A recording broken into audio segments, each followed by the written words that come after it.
ഇത് കേവലമായ വോട്ടർ പട്ടിക പേരോ വോട്ട് ചെയ്യാനുള്ള അവകാശവും മാത്രമല്ല, നിങ്ങളുടെ പൗരത്വ പരിശോധന നടക്കുന്നു എന്ന് കണ്ടോളൂ. കാരണം 11 ഡോക്യുമെൻറ്റ്സാണ് ചോദിച്ചിരിക്കുന്നത്, പൗരത്വ പരിശോധനയ്ക്ക് സമാനമായ ഒന്ന്. അതുകൊണ്ട് നാളെ ഒരു വലിയ കുരുക്കിലേക്ക് പോകാതിരിക്കാൻ നിങ്ങളുടെ വോട്ടുണ്ടോ എന്ന് ഉറപ്പാക്കുക. എന്തുകൊണ്ട് അസമിൻ്റെ കാര്യത്തിൽ ഇപ്പോൾ മുഖ്യമന്ത്രി പറയുന്നത്, എന്തുകൊണ്ടാണ് നിങ്ങൾ അസമിൻ്റെ കാര്യത്തിൽ ഈ പ്രത്യേക ഇളവ് കൊടുത്തത്?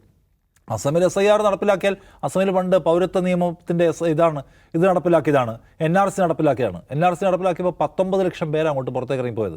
ഈ 19 ലക്ഷം പേര് ഇറങ്ങിപ്പോയതിൽ 16 ലക്ഷം സംതിങ് ആൾക്കാരും ഭൂരിപക്ഷ മതവിഭാഗത്തിൽപ്പെട്ട ആൾക്കാരായിരുന്നു, ഹിന്ദുക്കളായിരുന്നു. ആരാണോ കൂടുതൽ പുറത്തു പോകണമെന്ന് വിചാരിച്ചത് അവർക്കല്ല പുറത്തു പോകേണ്ടത്, കൂടി വന്ന് ഇപ്പുറത്താണ്. അത് ഭയങ്കരമായ ബാക്ക്ഫയർ ചെയ്തു, പ്രശ്നമുണ്ടാക്കി. അതിൻ്റെ പരിക്കിൽ നിന്ന് മറികടക്കാനുള്ള പരിശ്രമം നടത്തിക്കൊണ്ടിരിക്കുന്നേ ഉള്ളൂ. അപ്പോൾ ഇപ്പോൾ നേരെ ഇവിടെ പോയി ഈ പണിയും കൂടെ നടത്തിയാൽ, അതായത് വോട്ടർ പട്ടികയുടെ ഈ ഇൻറ്റൻസീവ് റിവിഷൻ കൂടി നടത്തിയാൽ അത് ഉണ്ടാക്കാൻ പോകുന്ന രാഷ്ട്രീയമായ തിരിച്ചടി അവർ ഭയപ്പെടുന്നുണ്ട്. അതുകൊണ്ടാണ് അസമിൽ ഇപ്പോൾ വേണ്ട എന്ന് തീരുമാനം. അസമിലെ പൊള്ളിയത് അവർക്കറിയാം. മഹാരാഷ്ട്രയ്ക്ക് പ്രത്യേകമായി ഇളവ് കൊടുക്കുകയാണ്.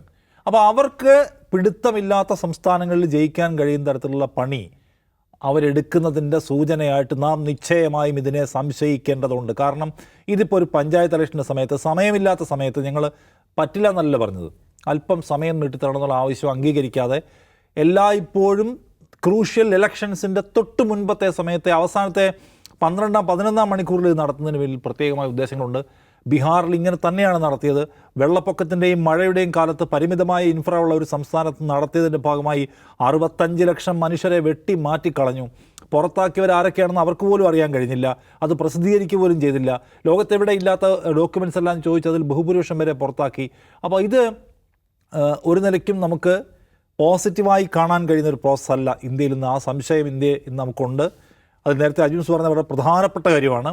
ഇത് നിങ്ങളെ എല്ലാവരെയും വോട്ട് ചെയ്യിപ്പിക്കാനുള്ള ഏർപ്പാടാണോ അതോ നിങ്ങളുടെ വോട്ട് കളയാനുള്ള ഏർപ്പാടാണോ എന്ന് നിങ്ങളുടെ രാഷ്ട്രീയ വിദ്യാഭ്യാസം വെച്ച് പരിശോധിച്ച് മനസ്സിലാക്കിക്കൊള്ളുക. അതുകൊണ്ട് നിങ്ങൾക്ക് വോട്ടുണ്ട് എന്ന് ഉറപ്പാക്കാൻ ശ്രമിക്കുക.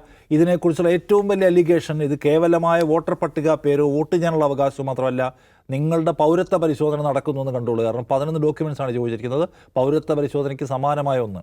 അതുകൊണ്ട് നാളെ ഒരു വലിയ കുരുക്കിലേക്ക് പോകാതിരിക്കാൻ നിങ്ങളുടെ വോട്ടുണ്ടോ എന്ന് ഉറപ്പാക്കുക. ഏത് പഞ്ചായത്ത് ഇലക്ഷൻ്റെ തിരക്കിലായാലും കൊള്ളാം, ഏത് ജീവിത പ്രതിസന്ധിയുടെ തിരക്കിലായാലും കൊള്ളാം, വോട്ടുണ്ടോ എന്ന് ഉറപ്പാക്കിക്കോളൂ.